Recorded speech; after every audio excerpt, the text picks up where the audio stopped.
Funky Politics. Funky Politics Show. Funky Politics. Funky Politics. Funky Politics. Funky Politics, powered by MLGW, Memphis Light Gas and Water. Keeping it real, right, and funky. Funky Politics. Politics. Politics.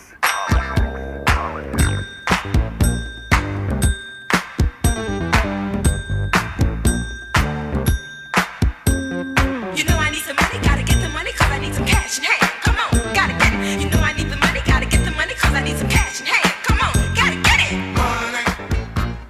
You're listening to Funky Politics, powered by the KUDZUKIAN Network.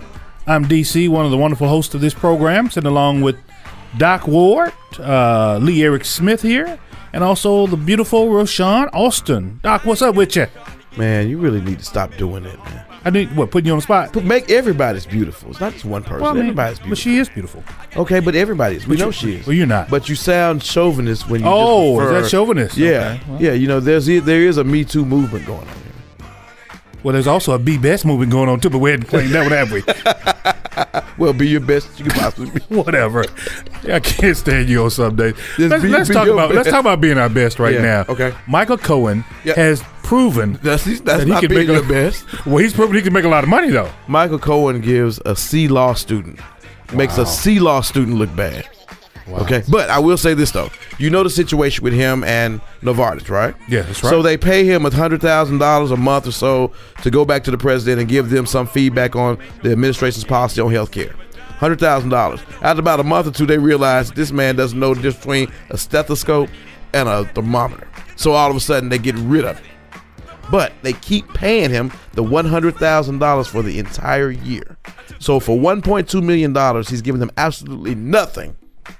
So he may not know law, but he knows hustling. Hey, he gave him unfettered access. The art of the deal.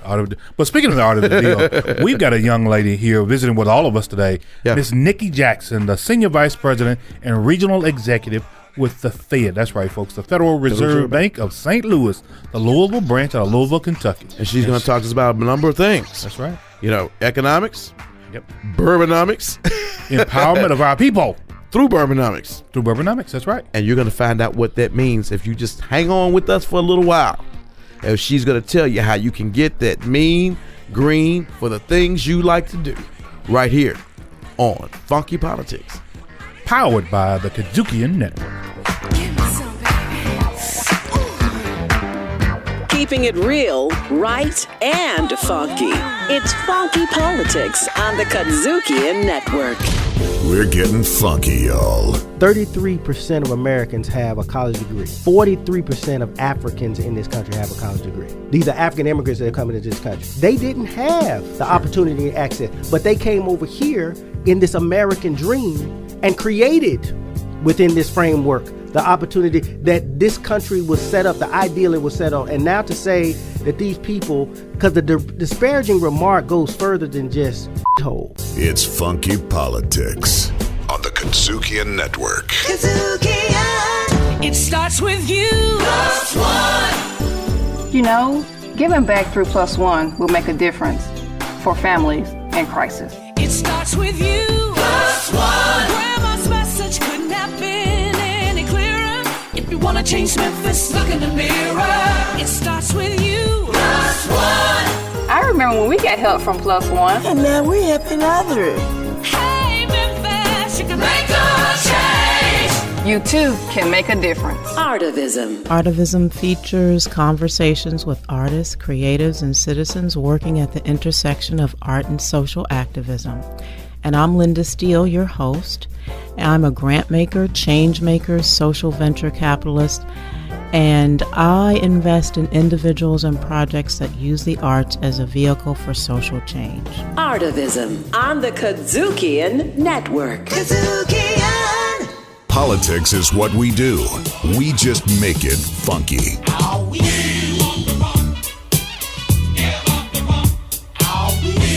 You're listening to Funky Politics, powered by the KUDZUKIAN Network. I'm DC, one of your hosts here of this show, along with Doc Ward, Roshan Austin sitting in with us, and also Lee Eric Smith. And we're visiting today with, I tell you, a great placemaker out of Louisville. That is Miss Nikki Jackson, the Senior Vice President and Regional Executive of the Fed Federal Reserve Bank of St. Louis. Welcome to Funky Politics, Ms. Jackson. Thank you. I appreciate the opportunity. Wow, it's great having you here. Let's talk a little bit about the Nikki Jackson, how you got here in this space that you're in right now with the Fed out of Louisville. So I actually started out my career practicing law in Florida. Then I spent a great deal of time in human resources, and then moved into this role. Happened upon it via a contact in LinkedIn. Shout out to LinkedIn. Shout out. And yeah, I'm really appreciative of the opportunity. It's something that I never would have thought I would have been a part of. And I, don't hail from the banking or the economic sector, but here I am, and I'm really enjoying every minute of it. Yep. And since you've been there, have you had a chance to develop somewhat of an agenda or platform of what you want to do and what you want to accomplish while you're in that position? I have a couple things. So my job is kind of likened to a PR role, sort of, in that my job is to help the community understand the Fed and help the Fed understand the community.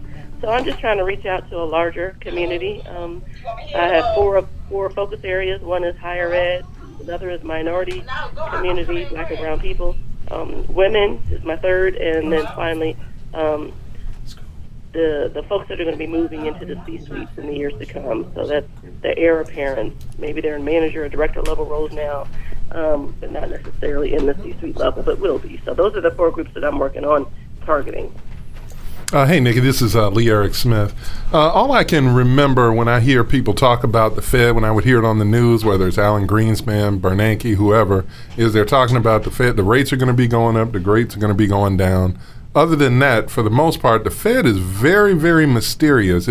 Can you draw a line between what the Fed does and, let's just say, what happens in, quote, the hood? Why do people who... Did he say the hood? I said the quote unquote the hood. The quote hood, okay. It's not the real hood, it's just the quote hood. It's near the hood. But if you can you kind of just break down in very, very simple, straightforward language, like why the guy on the corner or the guy who runs the shop on the corner cares about what happens with the Fed?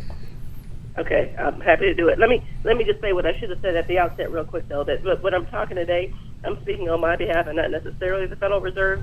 So what I say is attributable to Nikki Jackson and not the St. Louis Fed. So why should folks in community work to understand the work of the Fed? Well, I guess if you wouldn't mind, I'd like to flip the premise, because I think that the Federal Reserve is a public institution, public organization. We make monetary policy, meaning we influence long-term interest rates that then influences short-term interest rates. And I don't know anybody among us that's not accountable or responsive or impacted by that work. So it's not so much, part of it is why should folks everywhere care about the Fed, but the other part I think is why should the Fed care about greater folks at large, a larger community. And to me, that because we're public, we have a responsibility to be intentional in reaching out to folks in quote unquote the hood, and to being visible on in Black and brown communities and low and moderate income communities, and talking about issues and topics that are important to them, to us, including community development, economic education, fair lending practices, Community Reinvestment Act stuff. So that's all important because we're all impacted by that, and especially the folks who've been kind of historically not a part of economic decision making. You're listening to Funky Politics, powered by the KUDZUKIAN Network. So just to expound on that further, I did foreclosure prevention work, for instance, for 9 years. And I found that when I talked about rate, and I asked people what did they know about their rate, they usually didn't know, but they were interested more in the payment. And working in the affordable housing business today among people who are 80% and below the median, that's still the same instance. They're looking at payment versus rate, and it's because they don't really understand how rates impact them negatively and keep them in poverty and never get them to have any wealth. So I guess I like to discuss that more. How do we? And I'm always interested in translation. And so when I'm talking to people as a community development practitioner, I may use an anecdote and say, if I loan you $1, I'm expecting $1.50 back. And people are like, why would you expect $1.50 back? And so I use real simple terms to get them to understand. But I find that that's whether it's a person that's 80% or below the median or a person that's middle income. And even some of the wealthier customers I dealt with doing foreclosure prevention did not understand the impact of rate on their payment and their ability to gain wealth. And that really was more of a statement than a question, but I just like to discuss it more. Yeah, I'm happy to react to it. So, yeah, well, I mean, you all know as well as I do that where we learn these principles about wealth building and about what the impact of a rate is oftentimes is either in our homes or in our circles of influence. And for a lot of folks that hail from low and moderate income communities, the conversations never come up because we just don't have anything.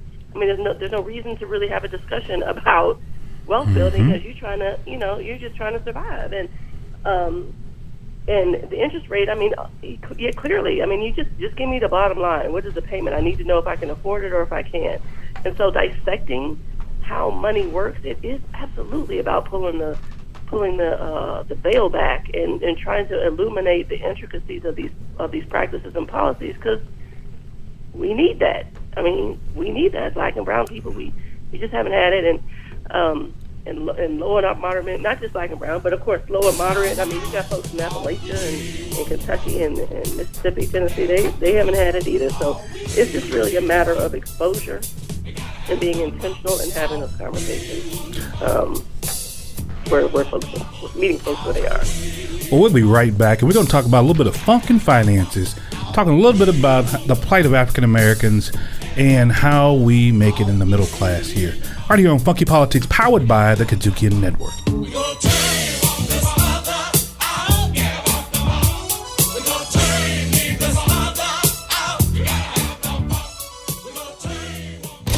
We're getting funky, y'all. The Memphis Park with the Jefferson Davis statue was put up in 1964 during the Civil Rights Movement. These were all symbols of an oppression.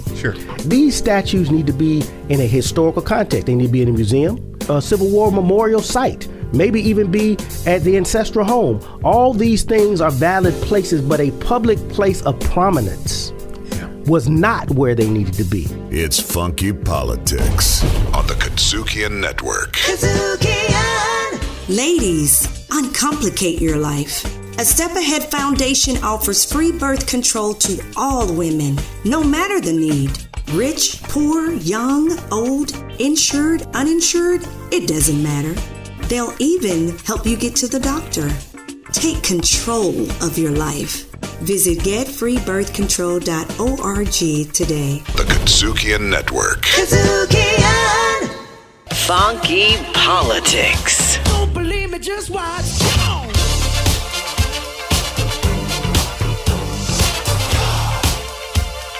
Don't believe me, just watch. We're back with our special funky financial guest, Miss Nikki Jackson, Senior Vice President of the Federal Reserve Bank of St. Louis, Louisville Branch. And we're talking a little bit about finances, the Fed, and funk, three things that we definitely know a lot about at this table. But as it relates to African Americans, because that's one thing that we've been delving into as part of, you said, your plight as the Senior Vice President was reaching out to people of color, black, brown people, people that have been economically disadvantaged historically and have not had the benefit of the literacy and education about money that is ordinarily there with their counterparts. What do you see as part of your platform, the plight of African Americans moving forward financially in terms of what you can do and what you're trying to do during your tenure at the Fed? Okay, two things let me say real quick. First is I've never been called a funky guest, so I'm still like in that moment. God. That's a compliment. That was incredible. That's a compliment. There you go. All right. Glad you like there you go. Baba. There you go. A funky guest. I love it. God, I need to get like a sign or something for my office. Yeah, unfunky guests are not welcome here. Right. Right, and then again, I just want to reiterate for your audience that I am speaking on my own behalf and not necessarily for the Federal Reserve system as a whole. Or speaking funkily on your own. We got you. Yeah, there you funkily go. on my own. All right. So for black and brown communities, it matters to me that I am in this role, sitting in this role as a black female, and there's a lens that I bring to this work that is, unapologetic and fairly undaunted in the responsibility that I have in reaching people who look like me from a gender and race standpoint. And part of that drive is because I'm fully aware of the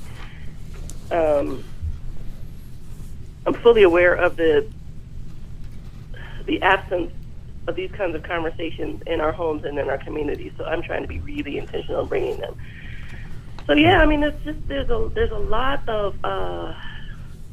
lot of realities that when we look at communities that have been beleaguered and intentionally disinvested from and intentionally disinvested in, that I think we need to look at from a remedial standpoint. And again, that's Nikki talking, not the Fed. Sure. But what helps in thinking about remedy from a policy standpoint is data, and data from a compelling organization that has credibility, that is apolitical, that is doesn't have any skin in the game necessarily. But I'm so proud of the work that we've done, especially in St. Louis, in the community development area, and especially in the Center for Household Financial Stability, because we're hitting these issues square on about wealth building gaps and race. Now, I was going to ask you a question. I don't mean to cut you off, because you just said something about the Center for Household Financial Stability. And my question was going to be, how do you get into the living rooms of the disadvantaged to actually give your message? So is your Center for Household Financial Stability the vehicle which you use to do that? Well, they're not going into living rooms, but I tell you. Well, I mean, figuratively. Yeah, no, I hear you. But the data that they promulgate, the research studies that they promulgate, absolutely is appropriate to be discussed in living rooms. So how we do it is stuff like this. I mean, this is why I'm so happy to be a part of this radio show, and these kinds of conversations matter. And being in the news, both written and broadcast, matters. And so I know that our economists in that area are pretty well sought after in media outlets. So just trying to get the word out there, and then lots of convenings. I mean, I can't understate the importance of our bringing together folks from a multitude of communities to have dialogue around these issues. And I'm really intentional about doing those in communities of color, bringing our economists who are thought leaders in this area to those communities for purposes of these conversations. You're listening to Funky Politics, powered by the KUDZUKIAN Network. Hi, Nikki. This is Lee Eric Smith again. You mentioned data and some of the data that the Fed is able to collect. Have you run across any surprising data relative to, black and brown people that, something that might either be counterintuitive, people might not expect, or, what a nugget of data that might mean, the come up for people of color? I guess it depends on who you mean, to whom it would be surprising. So for me, no. I think, so we have this great data set, this great publication series called The Demographics of Wealth, shameless plug, that I would encourage you to check out on stlouisfed.org under our community development arm. And there's a series of white papers that have been promulgated in this space that kind of reaffirm what I think most progressive black, brown folks understand, which is a lot of our wealth gaps and the reasons behind our generational poverty realities are less about educational attainment and our inability, quote unquote, inability to save money and invest money in our financial acumen, and more about the realities of racism in our country. And so that's not to diminish the important role of education and financial literacy and, owning property and life. That is all very, very important. But there's this other component that is equally as daunting, and that is our access to credit, our access to good jobs, our access to financial consulting that's healthy, and what we see in our neighborhoods by way of healthy banking options and so forth. So all of that is real, and that's just what we try to help bring to communities, to help illuminate for folks in their living rooms, as it were. So one of the things I like to talk about, and this is Rashawn, of course, the other woman on the phone. I think you just took a shot at us. Whatever. When you say Rashawn, the other woman. No, it's not. This is Rashawn. How are we going to know which one? Very often, and not specific to the Fed, but just to kind of talk largely about policy. One of the things that, and it's a I don't know what's the term I want to use, it's a myth that 3 decades later or more, after a strong push for homeownership among African Americans with the 100% loan, 100 plus LTV loan, the stated income loan, and then we had the crisis. And among not just community development practitioners, but among middle class and upper middle class African Americans, homeownership has been such a huge push. And I understand the historical context from which it's coming after slavery and sharecropping. But what I've come to realize is that it's not a way necessarily for us to create wealth. And so I wanted to kind of discuss, it's one way, but what we find is that people are upside down during the crisis and they don't really have any net worth. And so just kind of want to discuss that. We always go back to home ownership, but what other vehicles are there for wealth building among African American and Latino populations, and even Asians, so black and brown people in the United States outside of home ownership? Yeah. I'm going to encourage you and your listeners to check out this publication. It's called the State of Black Louisville. I submitted via, in my capacity, I submitted a article talking about this very issue. And it was generally related to Louisville, but certainly illustrative, I think, of the realities of our entire country. So, home ownership is important, but to your point, it is a way, but not the way, and it's all contextualized. So, home ownership where, at what interest rate, at what level of growth, in what kind of neighborhood. So, all of that kind of matters. I don't think we do a good enough job. We mean the folks throughout the country who are advising people to buy homes. I don't think we do a good enough job at explaining all the contextual pieces around home ownership. So there's certain manners in which that makes sense, and some that it just doesn't. There's no secret that being able to save and invest is probably one of the more fail-safe ways of wealth building. And it's harder for black and brown, I believe. It's harder for us because those just aren't conversations or rooting that we've had historically. Education is important because education begets arguably higher level roles with higher level pay, but we also know that there's still some issues with pay equity across our country, so we have to think about that.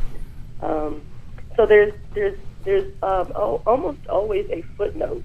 Again, this is Nikki talking about the Fed, but there's always seems to be a footnote with regard to traditional wealth building platforms and processes that apply to black and brown people because of where we've come from. Well, I'll tell you what, make sure. We're talking to Nikki Jackson, the Senior Vice President and Regional Executive for the Federal Reserve Bank of St. Louis out of the Louisville Branch. But make sure to check us out on Spotify, Apple Podcasts, TuneIn app, or your favorite podcast provider. You know what? We'll be right back with you to talk about a little bit of Boubonomics on Funky Politics, powered by the KUDZUKIAN Network. Uptown, funk you up. Uptown, funk you up. Uptown, funk you up. Uptown, funk you up. Funky Politics. It starts with you. +1. I remember time when we got help from Plus One. And now we're helping others. Hey, Memphis, you can make a change. Riffin' on Jazz. This next gentleman we're talking about has an unforgettable voice. My sugar is so refined. Jazz was the happiest. Now, Callaway went to my school. Oh, really? Yes, he's not an alum because he didn't graduate. He had some gigs to do. Riffin' on Jazz on the KUDZUKIAN Network. This is Dr. Elisa Haushalter, and you're listening to Funky Politics on the KUDZUKIAN Network. Mississippi putting it down. I'm the hottest round. I told y'all can't stop me now. Listen to me now. I'm lasting 20 rounds. We're back with Funky Politics right here on the KUDZUKIAN Network. DC, Doc Ward, Rashawn, and Lee Eric sitting in with us. And we are visiting with, man, I tell you, we are talking to a young lady out of Louisville, Kentucky, Miss Nikki Jackson, the Senior Vice President and Regional Executive for the Federal Reserve Bank of St. Louis, Louisville Branch. Hey, how you doing, Nikki? I'm great. Loving this conversation. Loving the conversation. You know what? Let's talk a little bit about Boubonomics. And you know, a lot of people don't know what Boubonomics is. Let me give them a little education on Whiskeynomics in Tennessee. No. You know, Kentucky is rich. Bourbon-nomics. Whiskey. Sorry. I got the wrong nomics. It's Bourbon-nomics. And one thing about Kentucky, they are rich with corporations. I think Brown and Furman, a few others who is Brown and Furman in Kentucky? Brown and Foreman. Yeah, I've had too much bourbon, so it's Brown and Foreman, not Furman. But anyway, and what it brings to the economy there in the state of Kentucky, as well as the Louisville area, and to the African American community. Can we talk a little bit about that? How does Boubonomics work for us in Louisville? Well, first, let me tell you how much I appreciate you using that term, Boubonomics, because I think we just made that up one day. I don't know where it actually came from. At the Fed, or did you make it up? I think we just made it. Wow. Our mayor refers to it as Bourbonism, but we call it Boubonomics. I don't know why. But yeah, as you probably know, you and your listeners probably know that, bourbon is Kentucky is the birthplace of bourbon. And we produce about 95% of the world's supply. We're proud to affirm that bourbon is America's only native spirit, and to hail from the state that this native spirit for the country comes from is particularly pride-inducing. So it's a big deal for us here in our region, in the zone that I'm responsible for. It's a signature industry responsible for about $8.5 million. That's a lot of money. But I think the thing that you're missing, though, and I don't want to step on your Kentucky toes, is that in order for bourbon to be called bourbon, it pretty much has to be made in Kentucky. It can't be made anywhere else. Is that right? Yeah. Right. Because bourbon is a native spirit of the United States, and it was declared as such by Congress, and therefore the only place that bourbon can be made is in Kentucky. Nowhere So this stuff I'm making in the backyard is not bourbon? No. Okay, I thought I'd ask. That's called rock good. That's called lighter fluid if you're making it. What do you got to say about it? Go ahead, Lee Eric. What are you talking about over there? Question. But I was wondering, because, a lot of people's interaction with bourbon happens at the package store, particularly in communities of color. But my question would be, how can African Americans and people of color get in on Bourbonomics at the higher level? In other words, where we're not just consumers of it. Level? Where we're not just consumers of it, but we're maybe making money off of it. Actually, I like that level. Is that door open anywhere? And do I have to move to Kentucky to do it? Well, you may have to move to Kentucky to do it, but you don't have to sound so upset about it. I mean, there's all kinds of great stuff happening. We have there's about 18,000 jobs. Wow. 18,000? 18,000 across the state that are specific to the bourbon industry. And you know what? So when you think about bourbon, especially here in Kentucky, so of course there's lots of distributor opportunities, I would imagine, elsewhere outside of Kentucky. But what I can tell you within Kentucky is that there are production opportunities, there are tourism opportunities, there are plenty of drinking opportunities too. What's that? Plenty of drinking opportunities too, by the way. Do they have test takers? Like drinking test takers? professional test takers. Yeah, I think we all like to think that we are professional test takers. So there's about over 30 distilleries in Kentucky, but Wow. I mean it's responsible for so much of our tourism dollars because you've got urban trails, urban bourbon trails, Right. and then of course the production side, and then the sales side and the distributing side. So all of that is rooted, not exclusively so, but primarily so in Kentucky. So there's lots of opportunities to get plugged in. Are there any statistics, though, because we understand it's a cottage industry to Kentucky, as to how much of the industry is controlled by non-African Americans versus African Americans, and compared to how much of the product is consumed by African Americans versus non-African Americans? Is there any statistical data on that?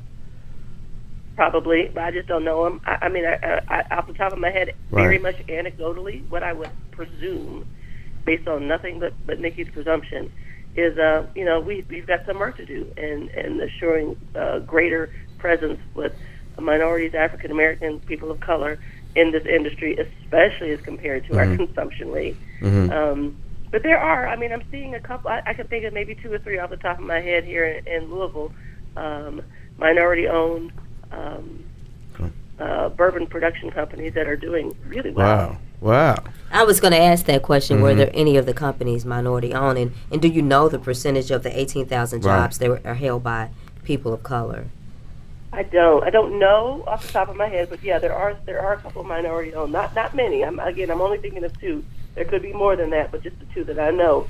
Is all I can kind of recall at this moment. But I wish I did know that statistic. But I'm hopeful that it's on par with what availability would suggest. But I'm happy to look into that. Well, backing that up, then, how does the Fed affect Boubonomics? Or how can the Fed, at least from your standpoint, affect Boubonomics as a successful, diverse industry in Louisville? Since we've already established that the only place you can make bourbon is in Kentucky. How can you? What are some things that you all can do from a financial standpoint? Well, nothing from a financial standpoint because it's outside of our role. So we're not a financier. We don't make grant making. We don't bestow money on any. That's outside of our purview. But you all can drink a lot of liquor. Going back to our convening power, one of the things that I'm proud of that we did when I first started a couple of years ago is we held a large forum. We call it our regional economic forum. We had a large forum where we featured members of the Kentucky Distillers Association and had them come in and talk about the impact of Boubonomics across the region. And we had a really diverse audience. And they brought samples. We didn't bring samples. It was 8:00 in the morning. So that's a pretty good time. Yeah. Well, Nikki, I got a question for you, Nikki, and that's when I like to have my bourbon. It's about 8:30. But anyway, with respect to in the morning. No, that's right, morning. But with respect to, I think you said there's a bourbon trail or something there. But I understand there's several institutions in the I guess the Louisville area. Well, I know one particular. How is the partnership, or is there, because you came out of higher education, is there a strong partnership with that, with those Kentucky distillers in, I think it's Kentucky State there in Frankfort, is that right? Yeah. Do you know of, as a former higher ed administrator, that if there is a strong, a strong umbilical cord to that industry versus those young people at the school? Are you talking about Kentucky State University? Yes, that's correct. Umbilical cord, man. Well, yeah, I mean, like a whiskey umbilical cord. Wow, I wasn't thinking it that way. But something that feeds. Are they allowing Kentucky State to feed those students? Does the bourbon flow over to? Yeah. Oh wow. I mean, well, you got to be careful with appropriate age limits. I mean, you got to be 21, so not all college students are 21. So I think a lot of our distilleries, a lot of the folks in this in the spirits industry are very careful about outreach on college campuses because they don't want to be irresponsible. But I would say overall, I mean, I'm hoping that this answers your question on some level. Overall, our signature industries in Kentucky, I think they do a really good job at reaching out to undergraduate students for purposes of pipeline building, internships, and for jobs. I wouldn't say that that's limited to the bourbon industry. You mean I see that with the healthcare folks. I see that with their manufacturing folks. I see that with our logistics presence, the people who establish our logistics presence here. Yeah. So I think overall they do a really good job in reaching out to our folks in higher ed, and that's not that's certainly including the folks at Kentucky State and Simmons College of Kentucky, which is our other HBCU. Wow. You know what? We've enjoyed having you on Funky Politics here. Miss Nikki Jackson, the Senior VP of the St. Louis Fed, located right there in Louisville, Kentucky. Am I not right, Doc Ward? Yep. And the purveyor of all things Boubonomics. Thank you so much for visiting with us today. You're right here. Come on back and see us again. Would you, Miss Jackson? Would you please do that for us? I'd love to. Thank you so much. You're listening to Funky Politics, powered by the KUDZUKIAN Network.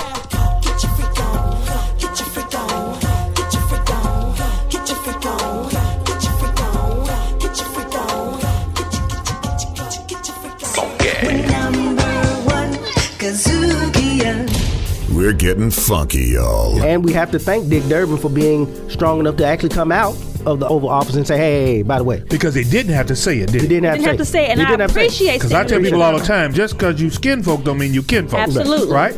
Absolutely. Just because you skin folk, you ain't got to be kin folk. It's Funky Politics on the KUDZUKIAN Network. KUDZUKIAN. If you want to change Memphis, look in the mirror. It starts with you. +1. I remember when we got help from +1. And now we're helping others. Hey, Memphis, you can make a change. You too can make a difference.